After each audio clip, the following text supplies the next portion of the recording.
The Well of Loneliness by Radclyffe. Chapter 5. On the Monday that followed Stephen's first day out hunting, she woke with something very like a weight on her chest. In less than 2 minutes she knew why this was. She was going to tea with the Atriums. Her relationships with other children were particular. She thought so herself, and so did the children.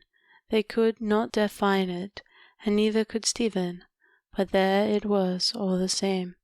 A high-spirited child, she should have been popular, and yet she was not, a fact which she divined, and this made her feel ill at ease with her playmates, who in their turn felt ill at ease. She would think that the children were whispering about her, whispering and laughing for no apparent reason. But although this had happened on one occasion, it was not always happening as Stephen imagined. She was painfully hypersensitive at times, and she suffered accordingly. Of all the children that Stephen most dreaded, Violet and Roger Atrium took precedence, especially Roger, who was 10 years old, and already full to the neck of male arrogance. He had just been promoted to Eton's that winter, which added to his overbearing pride. Roger Atrium had round, brown eyes like his mother, and a short, straight nose that might one day be handsome. He was rather a thick-set, plump little boy, whose buttocks looked too long in his short Eton jacket, especially when he stuck his hands in his pockets and strutted, which he did very often. Roger was a bully. He bullied his sister, and would dearly have loved to bully Stephen. But Stephen nonplussed him. Her arms were so strong he could never wrench Stephen's arms backwards like Violet's. He could never make her cry or show any emotion when he pinched her, or tugged roughly at her hair ribbons. And when Stephen would often beat him at games, a fact which he deeply resented, she could bowl at cricket much straighter than he could. She climbed trees with astonishing skill and prowess, and even if she did tear her skirts in the process, it was obviously cheek for a girl to climb at all. Violet never climbed trees. She stood at the bottom admiring the courage of Roger. He grew to hate Stephen as a kind of rival, a kind of intruder into his special province. He was always longing to take her down a peg, but being slow-witted he was foolish in his methods. No good daring Stephen. She responded at once, and usually went one better. As for Stephen, she loathed him, and her loathing was increased by a most humiliating consciousness of envy. Yes, despite his shortcomings, she envied young Roger with his thick, clumping boots, his cropped hair and his Easterns. Envied his school and his masculine companions, whom he would speak grandly as all the other fellows. Envied his right to climb trees and play cricket and football, his right to be perfectly natural. Above all, she envied his splendid conviction that being a boy constituted a privilege in life. She could well understand that conviction, but this only increased her envy. Stephen found Violet intolerably silly. She cried quite as loudly when she bumped her own head as when Roger applied his most strenuous torments. But what irritated Stephen was the fact that she suspected that Violet almost enjoyed these torments. "He's so dreadfully strong," she would confide in Stephen, with something like pride in her voice. Stephen had longed to shake her for that. "I can pinch quite as hard as he can," she had threatened. "If you think he's strong, then I am. I'll show you." At which Violet had rushed away screaming. Violet was already full of feminine prowess.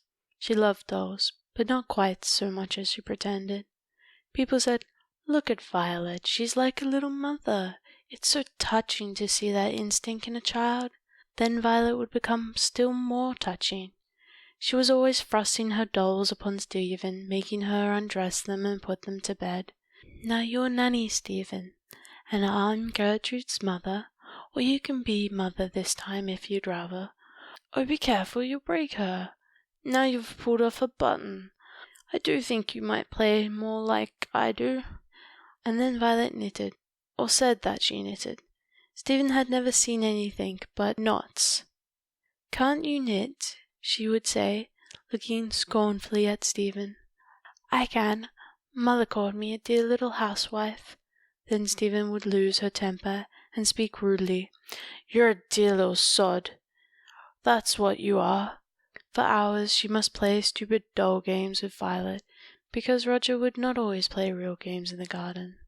He hated to be beaten, yet how could she help it? Could she help throwing straighter than Roger? They had nothing whatsoever in common, these children, but the Autrums were neighbours, and even Sir Philip, indulgent though he was, insisted that Stephen should have friends of her own age to play with. He had spoken quite sharply on several occasions when the child had pleaded to be allowed to stay at home. Indeed, he spoke sharply that very day at luncheon. "Eat your pudding, Stephen. Come on now, finish it quickly. If all this fuss is about the little Autrums, then father won't have it. It's ridiculous, darling." So Stephen had hastily swallowed her pudding, and escaped upstairs to the nursery. The Atrins lived half a mile from Legbourne, on the other side of the hills. It was quite a long drive to their house from Walton. Stephen was driven over in the dog-cart. She sat beside Williams in gloomy silence, with the collar of her coat turned up to her ears. She was filled with a sense of bitter injustice. Why should they insist on this stupid expedition? Even her father had been cross at luncheon, because she preferred to stay at home with him. Why should she be forced to know other children? They didn't want her, nor she them. And above all, the Autrums. That idiotic Violet who was learning to ride side saddle, and Roger strutting about in his Eastern and bragging, always bragging because he was a boy, and her mother who was quite sure to patronize Stephen because being grown up made her put on a manner. Stephen could hear her infuriating voice, the voice that she reserved for children. "Ah, there you are, Stephen. Now then, little people, run along and have a good feed in the schoolroom. There's plenty of cake." I knew Stephen was cooning. We all know Stephen's capacity for cake. Stephen could hear Violet's timorous giggle and Roger's kerfuffle as they greeted this sally. She could feel his fat fingers pinching her arm, pinching cruelly, slyly as he strutted beside her. Then his whisper, "You're a pig. You eat much more than I do. Mother says so today, and boys need more than girls." Then Violet, "I'm not very fond of plum cake. It makes me feel sicky. Mum says it's indigestion. I could never eat big bits of plum cake like Stephen. Nanny says I'm a dainty feeder." Then Stephen herself, saying nothing at all, but glaring sideways at Roger. The dog-cart was slowly climbing British Camp, that long, steep hill out of Little Malvern. The cold air grew colder, but marvellously pure it was, up there above the valley. The peak of Camp stood out clearly, defined by snow that had fallen lightly that morning, and as they breasted the crest of the hill, the sun shone out on the snow. Way to the right lay the valley of the Wey, a long, lovely valley of deep blue shadows, a valley of small homesteads and mothering trees, a soft undulation of wild, restful spaces leading away to a line of dim mountains, leading away to the mountains of Wales that lay just over the border. And because she loved that kind of English valley, Stephen's sulky eyes must turn and rest upon it. Not all her apprehensions and sense of injustice could take from her eyes the joy of that scene. She must gaze and gaze, she must let it possess her, the peace, the wonder that lay in such beauty, while the unwilling tears welled up under the lids, she not knowing why they had come there. And now they were trotting swiftly downhill. The valley had vanished, but the woods of Earnshaw stood naked and lonely, and the forms of their trees were more perfect than the forms that are made with hands, unless with the hands of God. Stephen's eyes turned again. She could not stay sulky, for these were the woods where she drove with her father. Twice every spring they drove up to the woods and through them to the stretching parkland below. There were deer in the park, They would sometimes get out the dog cart so Stephen could feed the does. She began to whistle softly for her teeth, an accomplishment in which she took great pride. Impossible to go on feeling resentful when the sun was shining between the bare branches, when the air was as clear and as bright as crystal, when the cob was literally flying through the air, taking all William's strength to hold him. "Steady, boy, steady on. He be feeling the weather. Gets into his blood and makes him that skittish. Now go quiet, you young blight. Just look at him, will you? He's got himself all in a ladder." "Let me drive," pleaded Stephen. "Oh, please, please, William." But William shook his head as he grinned at her broadly. "I've got old bones, Miss Stephen, and old bones break quickly when it's frosty. So I've heard tell." Mrs. Atron was waiting for Stephen in the lounge. She was always waiting to waylay her in the lounge, or so it appeared to Stephen. The lounge was a much overdressed apartment, full of small, useless tables and large, clumsy chairs. You bumped into the chairs and tripped over the tables. At least you did if you were Stephen. There was one deadly pitfall you could never avoid, a huge polar bear skin that lay on the floor. Its stuffed head protruded at an awkward angle. You invariably stubbed your big toe on its head. Stephen, true to tradition, stubbed her toe rather badly as she blundered towards Mrs. Atron. "Dear me," remarked her hostess, "you are a great girl. Why, your feet must be double the size as Violet's. Come here and let me have a look at your feet."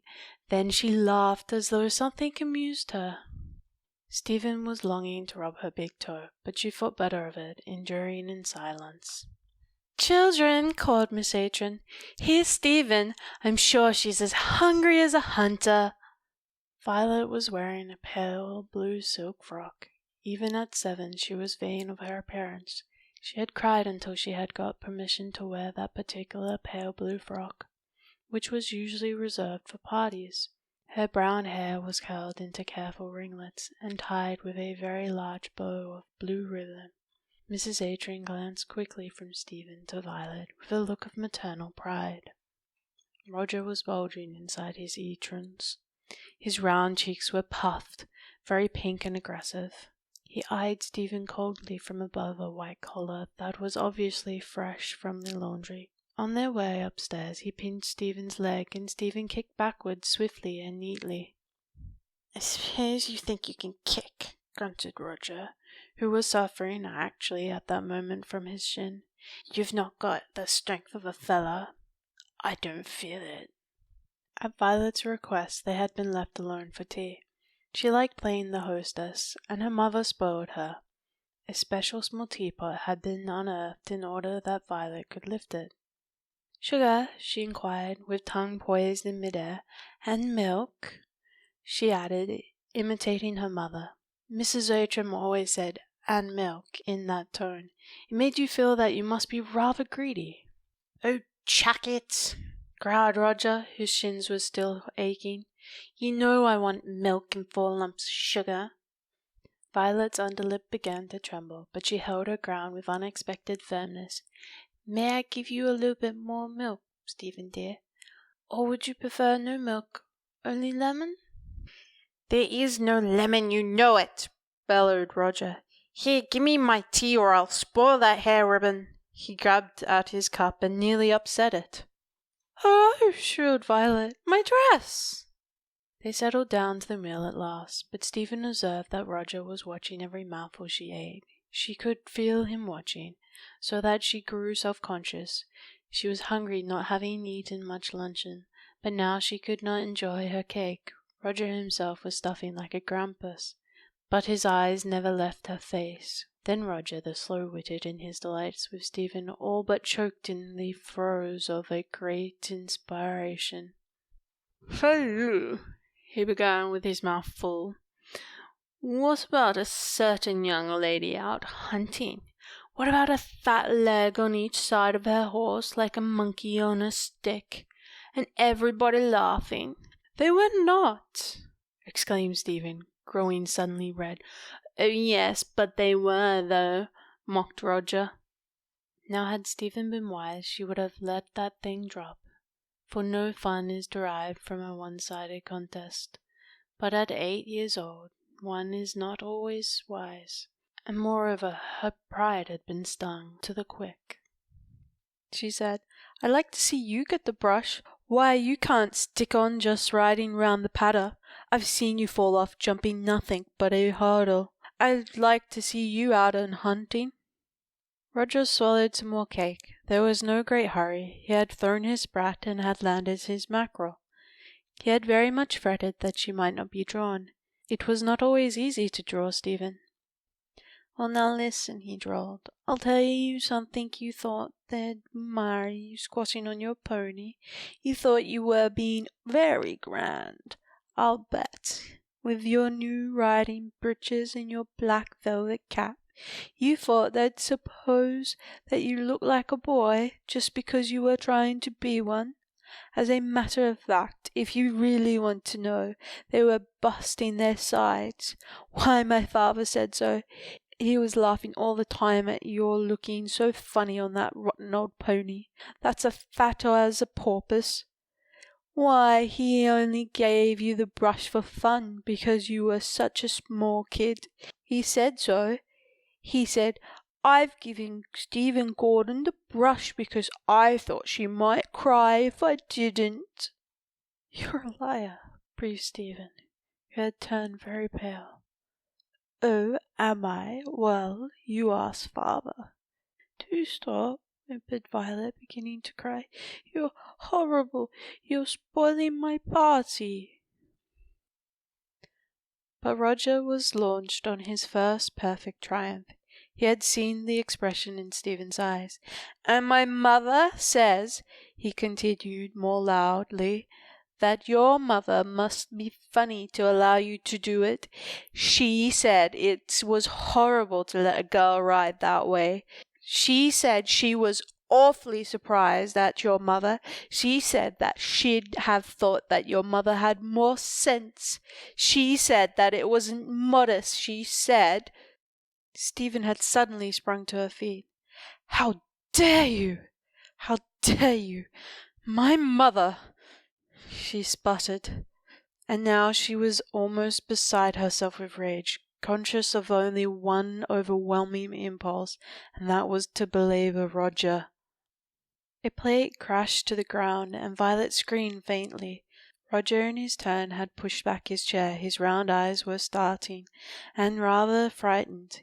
He had never seen Stephen quite like this. She was actually rolling up the sleeves of her smock. "You cad!" she shouted. "I'll fight you for this!" And she doubled her fist and shook it at Roger while he edged away from the table.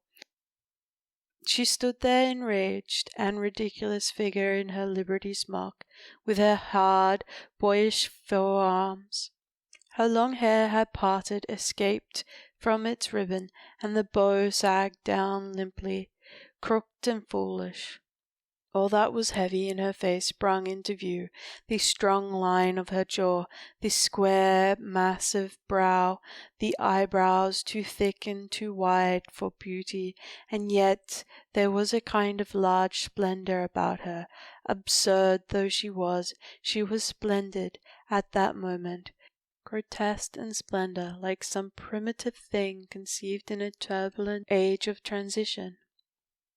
"Are you going to fight me, you coward?" she demanded, as she stepped round the table and faced her tormentor. But Roger thrust his hands deep into his pockets. "I don't fight with girls," he remarked very grandly. Then he sauntered out of the schoolroom. Stephen's own hands fell and hung at her sides. Her head drooped, and she stood staring down at the carpet. The whole of her suddenly drooped and looked helpless, as she stood staring down at the carpet. "How could you?" began Violet, who was plucking up courage. "Little girls don't have fights. I'd be frightened." But Stephen cut her short. "I'm going," she said thickly.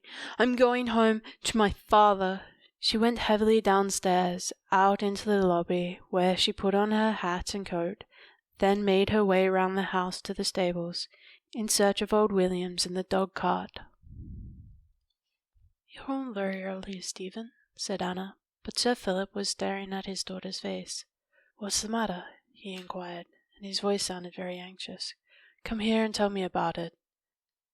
Then Stephen quite suddenly burst into tears, and she wept as she stood there before them, and she poured out her shame and humiliation, telling all that Roger had said about her mother, telling all that she, Stephen, would have done to defend her, had it not been that Roger would not fight with the girl.